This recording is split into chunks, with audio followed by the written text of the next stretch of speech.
Traditional makeup ಮತ್ತು western ಮೇಕಪ್ಗಳಲ್ಲಿ blush placement ಯಾವ ರೀತಿಯಾಗಿ ಮಾಡೋದಂತ ನಿಮಗೆ ಗೊತ್ತಾ? ಬನ್ನಿ ಈಗ 30 ಸೆಕೆಂಡ್ನಲ್ಲಿ ನಾವು ತಿಳಿದುಕೊಳ್ಳೋಣ.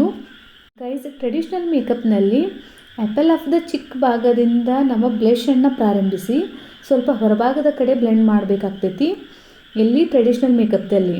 ಅದೇ ವೆಸ್ಟರ್ನ್ ಮೇಕಪ್ದಲ್ಲಿ ಚಿಕ್ಕ ಬೋನದ ಮೇಲೆ ನಾವು ಹೊರಭಾಗದಿಂದ ಡಿಂಪಲ್ ಕಡೆ ಮೇಲ್ಗಡೆ ಲಿಫ್ಟ್ ಆಗುವಂತೆ ನಾವು ಬ್ಲೆಂಡ್ ಮಾಡಬೇಕಾಗ್ತೈತಿ. ಗೈಸ್, ಟ್ರೆಡಿಷ್ನಲ್ ಮೇಕಪ್ದಲ್ಲಿ ಕಲರ್ ಸ್ವಲ್ಪ ಡಾರ್ಕ್ ಆಗಿ ಕಾಣುವಂತೆ ಇರಬೇಕಾಗ್ತೈತಿ. ಅದೇ ವೆಸ್ಟರ್ನ್ ಮೇಕಪ್ ಲುಕ್ದಲ್ಲಿ ಲೈಟಾಗಿ ಸೆಟಲ್ಡ್ ಆಗಿ ನಾವು ಬ್ಲಷ್ ಕಲರನ್ನು ಕೊಡಬೇಕಾಗ್ತೈತಿ.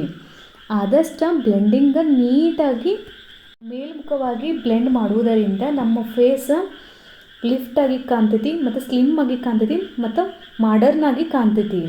ಅದಕ್ಕೆ ನಾವು ಅದನ್ನು ಕಾಯಂ ಬ್ಲೆಂಡ್ ಮಾಡೋದ್ನಾಗ ಅಪ್ಪರ್ ಮೋಷನ್ನಾಗಿ ಬ್ಲೆಂಡ್ ಮಾಡಬೇಕಾಗ್ತೈತಿ.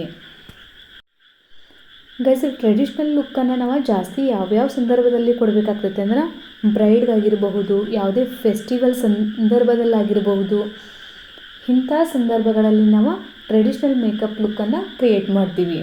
ಅದೇ ವೆಸ್ಟರ್ನ್ ಮೇಕಪ್ಪನ್ನು ಸಾಫ್ಟ್ ಗ್ಲ್ಯಾಮ್ ಆಗಿರ್ಬೋದು, ಪಾರ್ಟಿ ಆಗಿರ್ಬೋದು, ಫೋಟೋಶೂಟ್ ಆಗಿರ್ಬೋದು, ಇಂತಹ ಸಂದರ್ಭಗಳಲ್ಲಿ ನಾವು ಆದಷ್ಟು ವೆಸ್ಟರ್ನ್ ಮೇಕಪ್ಪನ್ನು ಕೊಡ್ತೀವಿ. ಗೈಸ್, ಅರ್ಥ ಆಯ್ತಲ್ಲ?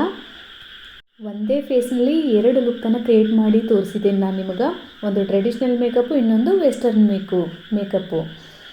ಮೇಕಪ್ದ್ರೊಂದಿಗೆ ಆದಷ್ಟು ಅವುಗಳಿಗೆ ಸೂಟ್ ಆಗುವಂಗೆ ಔಟ್ಫಿಟ್ಟು ಮತ್ತು ಹೇರ್ ಸ್ಟೈಲು ಇತ್ತಂದರೆ ಇನ್ನೂ ನಿಮಗೆ ಪ್ರಾಪರಾಗಿ ಗೊತ್ತಾಗ್ತೈತಿ. ಅದ್ರ ಸಲುವಾಗಿ ನಾವೊಂದು ಇಮೇಜನ್ನು ಹಾಕಿದ್ದೇನು, ಅದು ಯಾವ ರೀತಿ ಬಂದೈತೆ ಅಂತೇಳಿ ಕಮೆಂಟ್ ಸೆಕ್ಷನಲ್ಲಿ ಕಮೆಂಟ್ ಮಾಡಿ ತಿಳಿಸಿ.